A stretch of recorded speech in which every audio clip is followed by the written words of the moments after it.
Hello everyone, मैं हूं CA Saurabh Singh Baghel and welcome back to my YouTube channel. दोस्तों, UPPCL assistant accountant के लिए हम इनकम टैक्स में जो बची हुई चीज़ें हैं उनको अब डिस्कस करेंगे। जैसे कि रिटर्न्स एंड फॉर्म्स आपके सिलेबस में स्पेसिफाइड किया गया है। हालांकि रिटर्न से रिलेटेड प्रोविज़न जो है, रिटर्न कब फाइल किया जाता है, किसको रिटर्न फाइल करना कंपलसरी है, ये सारी चीज़ें हम पहले भी डिस्कस कर चुके हैं। तो आज हम रिटर्न्स के फॉर्म्स के बारे में डिस्कस करेंगे और भी कुछ फॉर्म्स हैं उसके बारे में डिस्कस करेंगे। इसके बाद हम कुछ और बची हुई चीज़ों को सेकेंड पार्ट में डिस्कस करेंगे। चलिए वीडियो को शुरू करें उससे पहले मैं बता दूं, अगर आप यूपीपीसीएल असिस्टेंट अकाउंटेंट के अकाउंटेंसी, इनकम टैक्स और ऑडिटिंग का कंप्लीट कोर्स लेना चाहते हैं तो ऐप हमारा डाउनलोड कर सकते हैं, जिसकी लिंक डिस्क्रिप्शन पे है। वहां से आप कोर्स के लिए एनरोल करा सकते हैं। आपको वहां पर सारी video classes, PDF notes, printable जो की होंगे, क्विजेस और एमसीक्यूज सब कुछ अवेलेबल होगा। तो चलिए शुरू करते हैं। तो आईटीआर फॉर्म्स, आईटीआर का मतलब होता है इनकम टैक्स रिटर्न फॉर्म। ठीक है, आईटीआर 1 है सबसे पहले। ये 1 से लेके 7 तक है। तो आईटीआर 1 जिसको किस नाम से जाना जाता है, सहज। किस नाम से जाना जाता है, सहज। तो ध्यान रखिएगा, पूछ लिया जाता है ITR 1 is also known as, तो किसका नाम क्या है, सहज। ठीक है, अब ये रिटर्न किसके लिए है, रेसिडेंट इंडिविजुअल्स के लिए। रेसिडेंट इंडिविजुअल यानी भारत में निवासी एकल व्यक्ति। ठीक है, अब उसकी इनकम क्या क्या हो तो ये रिटर्न फाइल कर सकता है। सैलरी या पेंशन से इनकम हो, एक हाउस प्रॉपर्टी से उसको इनकम हो, उसके अलावा अदर सोर्सेस से इनकम हो, लेकिन लॉटरी और हॉर्स रेसेस को हटा करके, लॉटरी और हॉर्स रेसेस से अगर इनकम होगी तो वो आईटीआर 1 फाइल नहीं कर पाएगा। और सबसे इंपॉर्टेंट, एग्रीकल्चरल इनकम उसकी जो है 5,000 तक ही होनी चाहिए। अगर 5,000 से ज्यादा एग्रीकल्चरल इनकम है तो आईटीआर 1 फाइल नहीं होगा, ध्यान रखिएगा। तो समझ में आई बात। आईटीआर 1 कौन फाइल करेगा, रेसिडेंट इंडिविजुअल। समझ लीजिए कि ऐसा सैलरीड इंडिविजुअल जिसको सैलरी मिल रही है, ठीक है, और उसका एक हाउस प्रॉपर्टी से रेंट का इनकम होगा। ठीक है, अदर सोर्सेस से इनकम है, लेकिन लॉटरी और इनकम फ्रॉम रेस हॉर्सेस इसको नहीं आएगा। अब देखो, विनिंग फ्रॉम लॉटरी, टीडीएस का सेक्शन है। इसका सेक्शन क्या है भैया, टीडीएस इसमें कटता है सेक्शन 194 बी, बाजीगर। और 194 डबल बी था बड़ा बाजीगर। ठीक है, इस तरीके से आपको याद करवाया था। चलिए अब आगे चलते हैं। कौन कौन आईटीआर 1 फाइल नहीं कर सकता, जिसकी इनकम 50 लाख से ज्यादा हो। मतलब अगर आपकी सैलरी 50 लाख रुपए से या टोटल इनकम 50 लाख रुपए से ज्यादा है तो आप आईटीआर 1 फाइल नहीं कर सकते। दूसरा, अगर आपकी एग्रीकल्चर इनकम 5,000 से ज्यादा है तो आप आईटीआर 1 फाइल नहीं कर सकते। अगर आपके पास कैपिटल गेन से इनकम है तो भी आप आईटीआर फाइल नहीं कर सकते। अगर आपका बिजनेस प्रोफेशन से इनकम है तो भी आप capital gain sorry ITR 1 file नहीं कर सकते। इसका मतलब क्या है, देखो, सैलरीड इंडिविजुअल हो, सैलरी या पेंशन से इनकम हो, एक हाउस प्रॉपर्टी से इनकम हो और उसको अदर सोर्सेज से इनकम हो। अगर बिजनेस से है इनकम तो आईटीआर 1 फाइल नहीं होगा। अगर कैपिटल गेन से इनकम है तो आईटीआर 1 फाइल नहीं होगा। अगर एग्रीकल्चरल इनकम है तो आईटीआर 1 फाइल नहीं होगा। अगर दो हाउस प्रॉपर्टी से उसकी इनकम है, more than one house property, तो भी आईटीआर 1 फाइल नहीं होगा। अगर वो डायरेक्टर है कंपनी का, कंपनी का डायरेक्टर है तो भी आईटीआर 1 फाइल नहीं होगा। इन्वेस्टमेंट है अनलिस्टेड इक्विटी शेयर में तो भी नहीं होगा। कोई उसकी अगर फॉरेन में फाइनेंशियल एसेट है तो भी फाइल नहीं होगा। ठीक है, अगर वो, if you are a resident not ordinarily resident, मतलब वो रेसिडेंट तो है लेकिन नॉट ऑर्डिनरली रेसिडेंट है, तो फिर वो फाइल नहीं कर पाएगा, या फिर वो नॉन रेसिडेंट है, भारत में रहता ही नहीं है, भारत का निवासी नहीं है। फॉरेन एसेट है, फॉरेन इनकम है तो आईटीआर 1 फाइल नहीं होगा। ठीक है, if you are assessable in respect of income of another person in respect of which tax is deducted in the hand of other person। कुल मिला के सिंपल सी बात है, किसी दूसरे के इनकम पर आपके साथ टैक्स लगाया जा रहा है, समझ लीजिए क्लबिंग किया जा रहा है, तो फिर उस केस में आप आईटीआर 1 फाइल नहीं कर सकते। क्लबिंग ऑफ इनकम मतलब कभी कभी दूसरे की इनकम भी आपके साथ जोड़ दी जाती है। अब आते हैं सर आईटीआर 2। देखिए इसमें बहुत ज़्यादा डिटेल में आपसे नहीं पूछेंगे, मैं आपको बता दूं, आपको बस याद रखना है किन किन केसेस में फाइल होना है। ITR 2, income tax return 2। अब देखो ये कौन कौन फाइल कर सकता है, इंडिविजुअल फाइल कर सकता है और हिंदू अनडिवाइडेड फैमिली भी फाइल कर सकती है। ठीक है, सैलरी या पेंशन से इनकम होनी चाहिए, इनकम फ्रॉम हाउस प्रॉपर्टी। अब यहां पर अगर दो हाउस प्रॉपर्टी से ज्यादा है, मतलब एक हाउस प्रॉपर्टी से ज्यादा की इनकम है, तो फिर आप ITR 2 फाइल करेंगे, ठीक है। और income from other sources, winning from lot including winning from lottery and income from race horses. मतलब क्या है कि अगर आपको अदर सोर्सेस से इनकम है और लॉटरी इनकम है तो भी आपको ITR 2 ही फाइल करना पड़ेगा, ठीक है। और अगर 50 लाख रुपए से ज्यादा का इनकम है तो डेफिनेटली आप यही फाइल करेंगे ITR 2। If you are individual director of company, देखो सिंपल सी बात है, डायरेक्टर दो तरह के होते हैं। डायरेक्टर दो तरह के होते हैं, एक होते हैं होल टाइम डायरेक्टर और एक होते हैं इंडिपेंडेंट डायरेक्टर, ठीक है। होल टाइम डायरेक्टर जो होते हैं ये होते हैं कंपनी के एम्प्लॉयज, और इंडिपेंडेंट डायरेक्टर्स जो होते हैं ये जो होते हैं ये कंपनी के एम्प्लॉय नहीं होते। तो आपको पता है कि सैलरी इनकम में सैलरी तभी कहलाती है जब एम्प्लॉयर एम्प्लॉय रिलेशनशिप हो।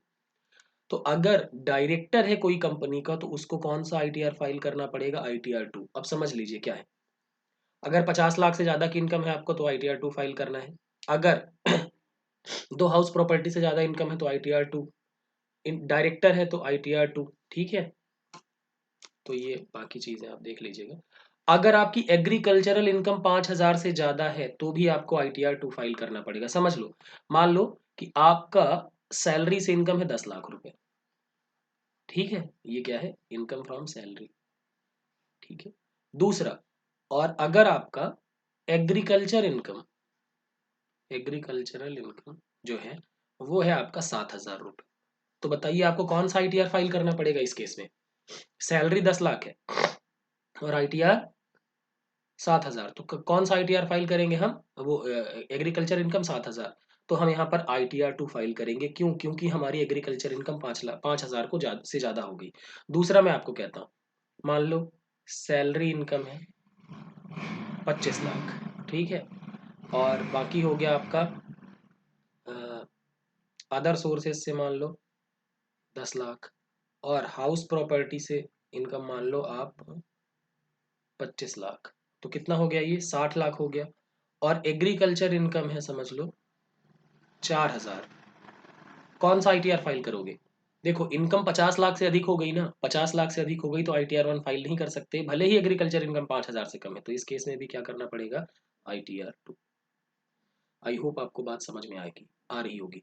और ये इंडिविजुअल डायरेक्टर है, अगर डायरेक्टर है तो उसकी इनकम, इंडिविजुअल डायरेक्टर मतलब अगर उसको सैलरी मिल रही है, डायरेक्टर का रिश्ता सैलरी का है, तो फिर क्या करेंगे उस केस में, अगर वो होल टाइम डायरेक्टर है तो उसकी सैलरी को ITR 2 से फाइल किया जाएगा, ठीक है। अब ये देखिए, where income of another person like one's spouse child is to be clubbed with income of assessee, this return form can be used where such income falls any of the above category. देखो कई बार क्या होता है, पति की income को पत्नी की इनकम में मिला दिया जाता है, ठीक है, क्लबिंग, लोग अपनी इनकम को डाइल्यूट करने की कोशिश करते हैं ताकि टैक्स बचा सकें, तो सरकार क्या करती है, उनकी इनकम को मिला देती है। या फिर कोई चाइल्ड है, 18 साल से कम का बच्चा है, उसकी इनकम है तो उसको पेरेंट्स की इनकम के साथ जोड़ दिया जाता है। तो उस केस में भी क्या होगा, अगर इस तरीके से फॉल करेगा, इन किसी कैटेगरी में आता है तो ITR 2 फाइल करना पड़ेगा। उसके बाद आते हैं सर जी, कौन ITR 2 फाइल नहीं कर सकता। देखिएगा, जिनकी बिजनेस प्रोफेशन से इनकम है, इनकम फ्रॉम बिजनेस प्रोफेशन है, तो उस केस में आप ITR 2 फाइल नहीं कर सकते हैं, आपको ITR 3 या फिर ITR 4 का इस्तेमाल करना पड़ेगा। चलिए, अब ITR 3 कौन इस्तेमाल कर लेगा, इंडिविजुअल या कि हिंदू अनडिवाइडेड फैमिली, किस लिए इस्तेमाल कर पाएंगे, अगर वो बिजनेस चला रहे हैं या फिर प्रोफेशन चला रहे हैं, ठीक है। कैसे, या तो बिजनेस चला रहे हैं या प्रोफेशन चला रहे हैं। If you are individual director of company, अब आप सोचेंगे सर वहां पर ITR 2 भी था इंडिविजुअल डायरेक्टर का, यहाँ पे भी ITR 2, देखो वहां पर सैलरी वाला आएगा, ठीक है। सैलरी के अलावा भी, जैसे अब मैंने बताया था इंडिपेंडेंट डायरेक्टर, ये कंपनी का एम्प्लॉय नहीं है लेकिन इसको भी फीस मिलेगी, ठीक है, इसको भी फीस मिलेगी। तो उसकी इनकम कहां पर होगी, उसकी इनकम को हम टैक्स करेंगे और उसके लिए वो फाइल करेगा ITR 3। If you had investment in unlisted equity share at the any time during financial year, unlisted का मतलब होता है प्राइवेट कंपनी के शेयर आपके पास है तो, ठीक है। उसके बाद रिटर्न ऑफ इनकम में include house property, salary, pension, income from other sources, ये सब आ सकता है। And income of a person as a partner in a firm. देखो, फर्म का जो पार्टनर होता है उसको जो रेमुनरेशन मिलता है फर्म से, वो सैलरी नहीं होता है, बल्कि उसको क्या माना जाता है, बिजनेस इनकम माना जाता है। तो फर्म का पार्टनर है उसको भी ITR 3 ही फाइल करना पड़ेगा। ITR 4 सुगम, इसका नाम याद रखना। ITR 4 का नाम क्या है, सुगम। अब देखो सुगम क्या है। ITR applies to individuals, HUF and partnership firms other than LLP who are resident and whose total income includes। उनकी इनकम कैसे होनी चाहिए, बेसिकली ये प्रिजम्पटिव बेसिस टैक्सेशन की बात करता है। Presumptive basis taxation, presumptive basis का क्या है कि जैसे 44AD है, 44AD वाले कहते हैं कि सर अगर आपकी इनकम 1 करोड़ तक है, कितना है, चलो 2 करोड़ तक है, आपकी इनकम 2 करोड़ रुपए तक है, तो आप अगर अपनी इनकम का 8% प्रॉफिट दिखा देते हैं, 2 करोड़ का कितना होगा 8%, 16 लाख रुपए, तो आपको ऑडिट कराने की जरूरत नहीं है और आपको बुक्स ऑफ अकाउंट्स मेंटेन करने की जरूरत नहीं, हम आपकी यही इनकम मान लेंगे। और अगर आप ये बैंक के थ्रू ट्रांजैक्शन हुआ है तो आप उसका 6% ही दिखा दीजिए, यानी कि कितना होगा ये, 12 लाख। तो हम आपको प्रेजेंटिवली हम आपका प्रॉफिट मान लेंगे, प्रिज्यूम कर लेंगे कि इतना प्रॉफिट है, यहाँ सरकार ने इतना प्रिज्यूम कर लिया है। तो अगर आप सरकार से सहमत है तो आपको बुक्स ऑफ अकाउंट्स मेंटेन करने की जरूरत नहीं होगी और ऑडिट कराने की जरूरत नहीं होगी, ठीक है। तो 44AD और 44AE, ए आई थिंक है व्हीकल्स के लिए, जिनके ट्रक वगैरह चलते हैं उनके लिए है। दूसरा, अगर प्रोफेशनल है तो उसके लिए सेक्शन है 44ADA। इसमें ये कहते हैं कि आप अपनी इनकम, अगर आपका ग्रॉस रेसिप्ट 50 लाख रुपए तक है और उसका 50% अपना नेट प्रॉफिट मान लेते हैं, यानी कि 25 लाख रुपए, तो आपको ITR 4 फाइल करना पड़ेगा और प्रेजेंटिव बेसिस का फायदा आपको मिल जाएगा। Income from salary and pension up to 50 lakh, income from salary और पेंशन 50 लाख रुपए तक होनी चाहिए। Income from one house property not more than 50 lakh, आपका एक हाउस प्रॉपर्टी से इनकम 50 लाख से अधिक का नहीं होना चाहिए। और अदर सोर्सेज से इनकम जो है वो आपकी 50 लाख से अधिक नहीं होनी चाहिए, ठीक है। अब कौन ITR 4 यूज नहीं कर सकता, ITR 4 कौन यूज नहीं कर सकता, जिसकी टोटल इनकम 50 लाख रुपए से ज्यादा हो, उसके पास एक से अधिक हाउस प्रॉपर्टी से इनकम हो, अगर पिछले सालों का लॉस वो कैरी फॉरवर्ड कर रहा है तो वो नहीं फाइल कर सकता, और उसके पास अगर कोई फॉरेन एसेट है तो भी वो फाइल नहीं कर सकता, ठीक है। अगर आपके पास साइनिंग अथॉरिटी है किसी अकाउंट का जो कि भारत से बाहर है तो भी आप नहीं करेंगे। अगर आपके पास कोई इनकम है जिसका सोर्स आउटसाइड इंडिया है तो भी आप नहीं फाइल करेंगे। If you are a director of company तो भी आपको प्रेजेंटिव बेसिस पे नहीं फाइल करना है, ठीक है। आप या तो 2 फाइल करेंगे अगर आप सैलरीड हैं, और 3 फाइल करेंगे अगर आप सैलरीड नहीं है, डायरेक्टर के केस में। If you had investment in unlisted security, unlisted equity share, यानी प्राइवेट कंपनी के शेयर आपने खरीदे हैं, तो आप ITR 4 नहीं फाइल कर सकते। Being a resident not ordinarily resident and non resident, अगर आप रेसिडेंट हैं लेकिन नॉट ऑर्डिनरली रेसिडेंट हैं या फिर नॉन रेसिडेंट है तो भी आप इसे फाइल नहीं कर सकते। फॉरेन एसेट है या फॉरेन इनकम है तो भी ITR 4 फाइल नहीं करना पड़ेगा। ITR 4 प्रेजम्पटिव बेसिस में फॉर्म छोटा हो जाता है, ठीक है। ITR 3 में बहुत डिटेल में आपको चीजें को फिल करना पड़ता है, तो इसीलिए अगर कुछ गड़बड़ है तो सरकार कहती है कि भैया हम आपको ITR 4 फाइल नहीं करने देंगे। और ये क्लबिंग ऑफ इनकम की बात कर रहे हैं, यहाँ पर भी आपको ITR 4 फाइल नहीं करना है, ठीक है। अब हम आगे चलते हैं। ITR 5 कौन फाइल करेगा, फर्म्स फाइल करेंगी, LLPs, association of person, body of individuals, artificial judicial person, state of deceased, state of insolvent, business trust, investment fund. समझिएगा, association of person and body of individuals को बता चुका हूं। Association of person के case में कोई भी person इसका मेंबर हो सकता है, लेकिन बॉडी ऑफ इंडिविजुअल के केस में सिर्फ एकल व्यक्ति हो सकता है, जैसे राम श्याम मोहन, ये मिलके बनाएंगे तो उसको बॉडी ऑफ इंडिविजुअल बोलेंगे। लेकिन अगर एसोसिएशन ऑफ पर्सन का मतलब है कि वहां पर कंपनी भी बन सकती है मेंबर, फर्म भी बन सकती है मेंबर, ठीक है। यहाँ पर एसोसिएशन ऑफ पर्सन में आर्टिफिशियल पर्सन भी मेंबर हो सकते हैं, लेकिन यहाँ इंडिविजुअल तो नेचुरल पर्सन ही होगा। आर्टिफिशियल जुडिशियल पर्सन जैसे भगवान वगैरह हो गए, ठीक है। उसके अलावा स्टेट ऑफ डिसीज्ड, किसी की मृत्यु हो गई, ठीक है, तो उसके लिए ITR 5। स्टेट ऑफ इंसॉल्वेंट, कोई इंसॉल्वेंट हो गया, अब उसको डिक्लेयर करना है। बिजनेस ट्रस्ट, इन्वेस्टमेंट फंड, इन सब के लिए क्या है, ITR 5 को आपको फाइल करना पड़ेगा। ITR 6 की बात कर लेते हैं। कंपनीज के लिए ITR 6 है सर। कंपनीज के लिए उन कंपनीज को छोड़कर जो कि सेक्शन 11 के तहत, यानी कि अपने आप को चैरिटेबल या रिलीजियस पर्पस के लिए बता रही है, ठीक है, जिनको एग्जम्पशन मिल रही है सेक्शन 11 में, उनके लिए ये फॉर्म नहीं है। बाकी सारी कंपनी के लिए कौन सा फॉर्म होगा, ITR 6। अब देखो ये कंपनीज कौन होंगी, ये कंपनीज एक्ट के सेक्शन 8 में मेंशन कंपनीज होती हैं, जिनको चैरिटेबल कंपनीज हम कह सकते हैं, ठीक है, नॉट फॉर प्रॉफिट ऑर्गेनाइजेशन के केस में, ठीक है। अब कोई कंपनी है अगर नॉट फॉर प्रॉफिट ऑर्गेनाइजेशन, तो वो शेड्यूल 3 के हिसाब से अपना इनकम एंड एक्सपेंडिचर अकाउंट और बैलेंस शीट बनाएगी, ठीक है। अब आते हैं ITR 7, ये बहुत सारे लोगों के केस में फाइल होता है, ठीक है। किन किन लोगों के केस में फाइल होगा, सेक्शन 139 सब सेक्शन 4A ये कहता है कि साहब the returns must be filed by individual who received an income from the property that belongs to trust or the legal obligation that and that income is generated is solely used for religious and charitable purpose, ठीक है।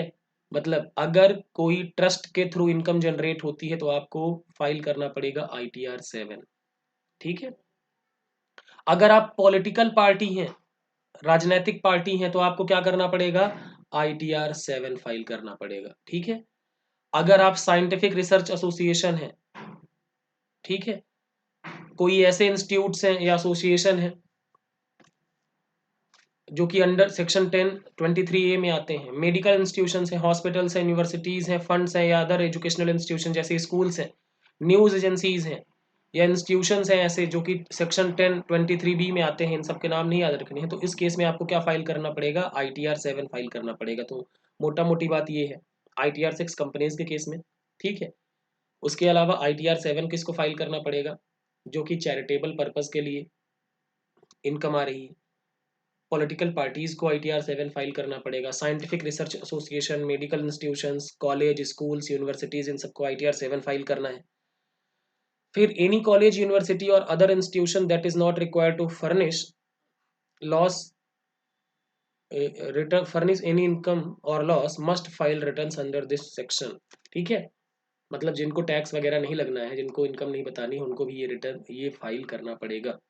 उसके बाद अगला Section 139(4)(e) business trusts that are not required to furnish their income or loss must file their returns under this section. Business trust है तो उसको भी ITR 7 file करना पड़ेगा। और सेक्शन 139(4)(f) अगर इन्वेस्टमेंट फंड है तो भी उसको क्या करना पड़ेगा, ITR 7 को फाइल करना पड़ेगा। तो इस तरीके से प्रोविजन है, ठीक। आपको इसमें जो मोटी मोटी बातें मैंने बताई हैं उतना ही पढ़ना है, आपको बहुत डिटेल में नहीं जाना है। तो इस तरीके से ये पूरा टेबल दिया हुआ है, कौन फाइल कर सकता है, कौन नहीं कर सकता है, आप देख लीजिएगा। हम कुछ फॉर्म्स की बात कर लेते हैं। देखो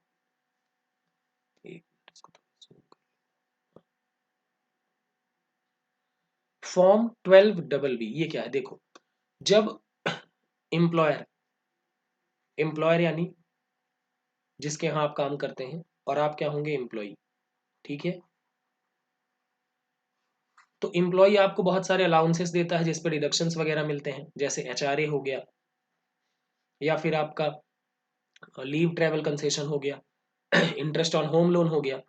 तो इस केस में एम्प्लॉयर क्या करता है, आपके खर्चों का डिडक्शन लेने के लिए वो आपसे क्या करता है, एक फॉर्म के थ्रू क्या करता है, आप कहता है कि आप क्लेम करिए, तो ही एम्प्लॉयर उसके डिडक्शंस उस फॉर्म में अलाउ करेगा।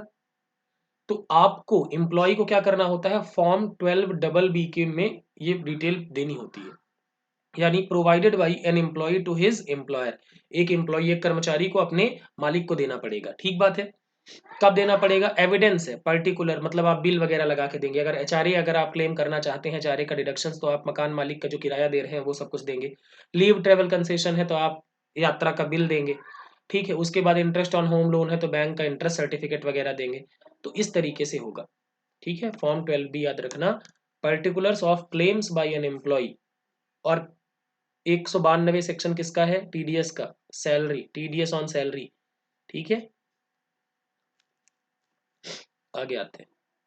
फॉर्म 16 भैया, सैलरी पर अगर टीडीएस कटा है, सैलरी पर अगर टीडीएस कटा है तो अंडर सेक्शन 203 कौन सा फॉर्म इशू किया जाता है? फॉर्म 16 इशू किया जाता है। हालांकि ये मैं पहले बता चुका हूं, ठीक है। डिटेल्स क्या होगा? इनकम होगा, डिडक्शंस एग्जम्पशंस होगा और टीडीएस कितना काटा गया है, ये सारी चीजें होंगी वहां पर, ठीक है। अब आते हैं सर फॉर्म 16A। अगर सैलरी के अलावा कोई दूसरा टीडीएस है, अगर सैलरी के अलावा कोई दूसरा टीडीएस है तो उस केस में फॉर्म 16A इशू किया जाएगा। क्या होगा sir? Deductor to deductee other than salary के केस में सर्टिफिकेट इशूड क्वार्टरली। देखो फॉर्म 16 जो होता है ना, फॉर्म 16 ये एनुअली इशू किया जाता है, यानी साल समाप्त होने के बाद। और फॉर्म 16A जो होता है ये क्वार्टरली इशू किया जाता है, ठीक है। तो ध्यान रखना, फॉर्म 16 वार्षिक रूप से और फॉर्म 16A त्रैमासिक रूप से। उसके बाद अगला फॉर्म 67। अब फॉर्म 67 क्या है भाई? Statement of income from a country or specified territory outside India and foreign tax credit. देखो सिंपल सी बात है, अगर आपकी फॉरेन से कोई इनकम है, ठीक है, तो उस केस में आपको फॉर्म 67 फिल करना पड़ेगा। क्या होगा भैया? बिफोर ड्यू डेट आपको फाइल करना पड़ेगा, या फिर आपने फॉरेन में कोई टैक्स दिया है और उसका आप क्रेडिट क्लेम करना चाहते हैं तो उसका भी आपको क्या करना पड़ेगा? फॉर्म 67 में स्टेटमेंट देना पड़ेगा। अब देखो डबल टैक्सेशन अवॉइडेंस एग्रीमेंट, ठीक है ना। डबल टैक्सेशन अवॉइडेंस एग्रीमेंट के लिए इनकम टैक्स का सेक्शन 90 और 91 है। 90 कहता है कि जिसके साथ सरकार का डबल टैक्सेशन अवॉइडेंस एग्रीमेंट है, उस केस में मान लीजिए आप कोई फॉरेन में भी इनकम कमा रहा है तो वहां पे भी टैक्स लग जाएगा, यहाँ भी टैक्स लग जाएगा, तो उसको तो दो थप्पड़ पड़ गए। वहां पे भी टैक्स दे के आया, यहाँ पे भी टैक्स दे के आया, देना पड़ेगा उसे। तो उस केस में फिर सेक्शन 91, अगर देखो सरकार, भारत सरकार और उस विदेशी सरकार के बीच में एग्रीमेंट है, तब तो उसको सेक्शन 90 में क्या होगा? उसका क्रेडिट मिल जाएगा। लेकिन अगर एग्रीमेंट नहीं है तो फिर भारत सरकार उसको रिलीफ देगी सेक्शन 91 के अंतर्गत। ध्यान रखना, कई बार एग्जाम में पूछ लिया जाता है कि मान लीजिए भारत सरकार का विदेशी सरकार के साथ एग्रीमेंट नहीं है तो उसको कौन से सेक्शन में रिलीफ देंगे? तो 91 में रिलीफ देंगे। और अगर क्रेडिट है उसका, मतलब भारत सरकार का विदेशी सरकार के साथ एग्रीमेंट है, तो 90 में उसको क्रेडिट मिल जाएगा। अगला फॉर्म 26AS, जो कि जिसका मतलब है annual information statement. Annual information statement ये हो गया है। अब टीडीएस डिपार्टमेंट, अब देखो ये साइट है ट्रेसेस की। ट्रेसेस का फुल फॉर्म क्या होता है भैया? TDS reconciliation and correction enabling system. TDS reconciliation and correction enabling system, ठीक है। इस पे क्या क्या आता है सर? टीडीएस कितना कटा है, या टीसीएस कितना कटा है, एडवांस टैक्स कितना है, या सेल्फ असेसमेंट टैक्स कितना पे किया है, स्पेसिफाइड फाइनेंशियल ट्रांजैक्शंस, यानी बैंक में अगर किसी ने 1 करोड़ से ज्यादा जमा किया है या 1 करोड़ से ज्यादा विड्रॉल किया है, तो इस तरह की चीजें। डिमांड है अगर कोई इनकम टैक्स डिपार्टमेंट की तरफ से, या फिर इनकम टैक्स ने कोई रिफंड किया है, वो आता है। और कोई अगर प्रोसीडिंग है, चाहे वो पेंडिंग हो चाहे कंप्लीटेड, इस तरीके की इंफॉर्मेशन यहाँ पर आती है। अभी इसमें और सारी चीज़ें जोड़ दी गई हैं कि अगर आप जैसे स्पेसिफाइड फाइनेंशियल ट्रांजैक्शन में आप शेयर ट्रेडिंग वगैरह करेंगे तो वो सारी डिटेल यहाँ पर आएगी, ठीक है। तो फॉर्म 26AS। उसके बाद आते हैं फॉर्म 15G। अब फॉर्म 15G क्या है देखना। फॉर्म 15G के बारे में जब मैं क्लासेस ले रहा था उसमें बताया भी था। देखो resident tax payer, resident tax payer जो कि कंपनी या कि फर्म नहीं है, ठीक है। अब मान लो कि एक व्यक्ति है, ठीक है, resident individual less than 60 years है, या फिर एचयूएफ है, या फिर अदर पर्सन है, कोई कंपनी नहीं होना चाहिए और फर्म नहीं होना चाहिए। अब वो ये कह रहे हैं कि सर बैंक में उनकी एफडी है, ठीक है। अब एफडी पे सेक्शन 194A में इंटरेस्ट कट रहा है, ठीक है ना। अदर देन सिक्योरिटीज 194 में इंटरेस्ट कट रहा है। कितने पर, कितने परसेंट का इंटरेस्ट कटता है? 10% का इंटरेस्ट करता है, ठीक है ना। आप चेक कर लीजिएगा, मैंने पढ़ाया था। अब इस पे 10% का इंटरेस्ट कटेगा। अब होगा क्या, परेशानी क्या है कि इस बच्चे की इनकम जो है ये सिर्फ 1.5 लाख रुपए है, ठीक है। अब 1.5 लाख रुपए यानी बेसिक एग्जाम्पशन लिमिट 2.5 लाख रुपए जो होता है बेसिक एग्जाम्पशन लिमिट, उससे भी कम है। अब ये चाहता है कि इसका टैक्स ना कटे, ठीक है। तो ये बैंक में क्या करेगा, फॉर्म 15G फाइल करेगा और बोलेगा कि सर हमारी जो एस्टिमेटेड इनकम है वो 1.5 लाख रुपए तक ही है। ठीक है, तो हमारे टीडीएस, हमारे इंटरेस्ट इनकम पर आप कृपा पूर्वक टीडीएस ना काटें। ठीक, तो ये फॉर्म 15G। और फॉर्म 15H भी वैसा ही है कि अगर कोई इंडिविजुअल वो 60 साल से ज्यादा का है, देखो वो 60 साल से कम वाले के लिए था, और यहाँ पर 60 साल या 60 साल से अधिक, यानी ये सीनियर सिटीजन है और वो चाहता है कि उसकी इनकम पर टैक्स ना काटा जाए, उसकी इनकम पर उसकी बैंक से जो इनकम है उस पर टीडीएस ना काटा जाए, तो उस केस में वो फॉर्म 15H फाइल करेगा। देखो 15G फाइल कौन करेगा, जिसकी उम्र 60 साल से कम है या इंडिविजुअल है, और 15H कौन फाइल करेगा, जिसकी उम्र 60 साल से ज्यादा है। ठीक है, आगे आते हैं। Form 10E। फॉर्म 10E क्या होता है, एरियर्स ऑफ सैलरी या कि एडवांस सैलरी का कैलकुलेशन है, जिसका हम रिलीफ कैलकुलेट करते हैं सेक्शन 89(1) में। याद रखना, रिलीफ कैलकुलेट की जाती है एरियर्स ऑफ सैलरी का या एडवांस सैलरी का सेक्शन 89(1) में, और उसके लिए फॉर्म कौन सा फिल किया जाता है, सेक्शन 10E। ठीक है, तो एम्प्लॉय फाइल करेगा किसको, इनकम टैक्स डिपार्टमेंट को, एरियर्स का, एडवांस सैलरी का डिटेल, ग्रेचुटी का, कंपनसेशन ऑफ टर्मिनेशन या कम्यूटेशन ऑफ पेंशन, ये सारी चीजें फाइल की जाएंगी। फॉर्म याद रखना, फॉर्म 10E।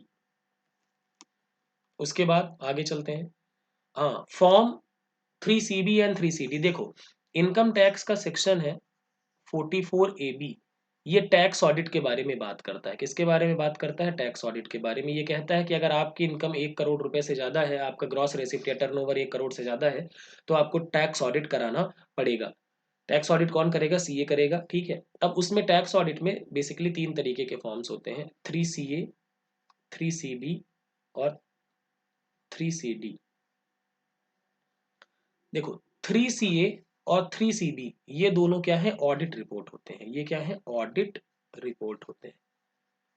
और 3CD जो है ये स्टेटमेंट ऑफ पर्टिकुलर्स होता है, इसमें पॉइंट्स दिए जाते हैं, लगभग 41 पॉइंट होते हैं। तो ये स्टेटमेंट ऑफ पर्टिकुलर होता है। ठीक है, अब देखो अगर कोई भी ऐसा ऑर्गेनाइजेशन है जिसका किसी दूसरे एक्ट में भी ऑडिट होता है, जैसे कंपनी, कंपनी का ऑडिट कंपनीज एक्ट में भी होता है, तो उस केस में सीए ऑडिट रिपोर्ट देगा फॉर्म 3CA में, यानी कंपनी के केस में फॉर्म 3CA में ऑडिट रिपोर्ट दी जाएगी। और अदर केसेस में कौन से फॉर्म में ऑडिट रिपोर्ट दी जाएगी, 3CB के केस में। जैसे अगर कोई व्यक्ति है, एक मेरा मैं हूं, मेरा 5 करोड़ टर्नओवर है, तो 3CB फॉर्म दिया जाएगा। ठीक है, तो ध्यान रखिएगा, report of audit of accounts from 3CB है, और स्टेटमेंट ऑफ पर्टिकुलर जिसमें 41 पॉइंट आते हैं वो क्या है, फॉर्म 3CD। ठीक है ना, कौन से सेक्शन में, 44AB। याद रखना। कब तक फाइल करना होता है, जनरली 30 सितंबर तक फाइल करना होता है, लेकिन इस साल जो डेट है वो डेट बढ़ा के कब तक कर दी गई है, 15 जनवरी। आगे आते हैं,